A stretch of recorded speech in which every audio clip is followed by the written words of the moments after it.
আসসালামু আলাইকুম রহমতুল্লাহি আবরকাতুহু। বিশেষ একটা বার্তা আপনাদের উদ্দেশ্যে। ইতিতে ফেসবুকের মধ্যে একটি সেলফ পাওয়া গেল।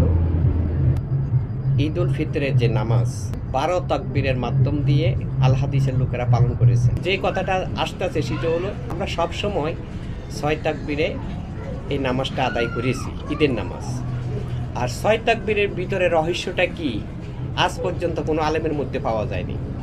নিশ্চয় 12 তাকবীরে যেখানে প্রকাশ হচ্ছে সেখানে 6 তাকবীরের রহস্যটাও ছিল। যে 6 তাকবীরের রহস্যটা কি আমার জ্ঞানে যেটা ধরে সেটা আমি বলবো। মানুষের মাধ্যম দিয়ে আল্লাহ পাক রব্বুল আলামিন তিনি তিনার পরিচয় প্রদান করেছেন এবং নির্দেশ করেছেন, আমি তোমাদের ভিতরে আছি, ভিতরে ও বাহিরে দুই জায়গায় বিদ্যমান। চিন্তা করো আমাকে নিয়ে, ভাবো অর্থাৎ সৃষ্টিকর্তাকে নিয়ে। এর অর্থ হলো আমাকে যিনি নিশ্চয়ই তিনি আমার মধ্যে বিরাজিত, এবং আমার বাহিরে যা রয়েছে পরিবেশ, রাত ও দিনের পার্থক্য সব কিছু তিনার কুদরতি, ভাবকের জন্য ধর্ম। এই জন্যে আমি এই কথাটা বলছি যে এই ভাবনার ভিতরে দিয়ে সাধক তথ্যে যেটা পাওয়া গেল সেটা হচ্ছে সৃষ্টির জগতে যাই আছে সংখ্যামূলক হলো 18,000। 18,000 মধ্যে ভাগ হলো 3টা, বীজজাত, ডিমজাত, ফোনাজাত। কিন্তু আমরা যখন ঈদের নামাজে ঈদগাতে নামাজ পড়তে যাই, ইমাম সাহেব আমাদেরকে বলে দেন যে 6 তাকবীরের মাধ্যম দিয়ে, অতিরিক্ত 6 তাকবীরের মাধ্যম দিয়ে ওয়াজিব 2 রাকাত নামাজ আদায় করতে হবে। রাকাত হলো 2টা, কিন্তু তাকবীর হলো অতিরিক্ত 6টা। তার মানে নিয়মিত যে তাকবীর আছে তার চেয়ে বেশি হলো 6টা। তো 6 তাকবীরের মধ্যে এটা রহস্যটা কি সেটা কিন্তু আমরা এখনো পর্যন্ত জানতে পারি নাই। তা আল্লাহ বলতেছেন প্রত্যেকটি তাকবীরের মাধ্যম দিয়ে অবশ্যই আমি আল্লাহ সন্তুষ্টতা রয়েছে। যেহেতু এখানে আল্লাহু আকবার শব্দটি ব্যবহার করা হয়েছে, তার মানে আমি আল্লাহর নামে উৎসর্গ করলাম, শব্দটা এখানে আসে। তাহলে আমি কার মধ্যে বসত করতেছি?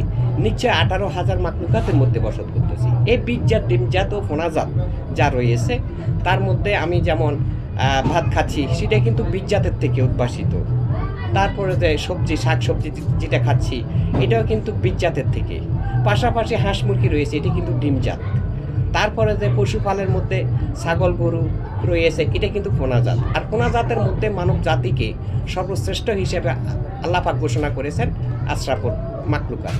তার মানে আমি একজন, আমার আশেপাশে যাই আছে সব কিছু সন্তুষ্ট করিয়া ঈদগার মাঠে ঈদের নামাজ আদায় করতে গেলাম। এখানে 6 তাকবীর, 6 তাকবীরের মধ্যে 6 তাকবীরটা বোঝানো হচ্ছে আমার আশেপাশে যাই কিছু রয়েছে সব কিছু আল্লাহর নামে আমি উৎসর্গ করে দিলাম, যা আমার উপকারের জন্যে আল্লাহ পাক সৃষ্টি করেছেন। আমাকে সমস্ত সৃষ্টির শ্রেষ্ঠতম ঘোষণা করা হয়েছে, তাদের দায়িত্ব আমার কাছে। এখানে 6 তাকবীরের মাধ্যমে ঈদের নামাজ আদায় করা হয় এবং উৎসাহতা সম্পূর্ণ করা হয়। প্রশ্ন থাকে এটা যে শুরু থেকে যে আপনারা 6 তাকবীরের নামাজটা আদায় করলেন, এখন নতুনভাবে 12 তাকবীরের ঘোষণা করতেছেন, তাহলে এতদিন যেটা করলেন সেটা কি নেক নাকি বদ? এটা জায়েজ ছিল না না জায়েজ ছিল? যদি জায়েজ ছিল তাহলে অতিরিক্ত কেন এখন 12 রাকাত আসলো? আর যদি না জায়েজ ছিল তাহলে পূর্ব থেকে আপনার আদর্শের যে দলগুলো আছে, দলের সদস্য যারা আলেম মালানা আছে তাদের কাছে এই নির্দেশটা হলো না কেন?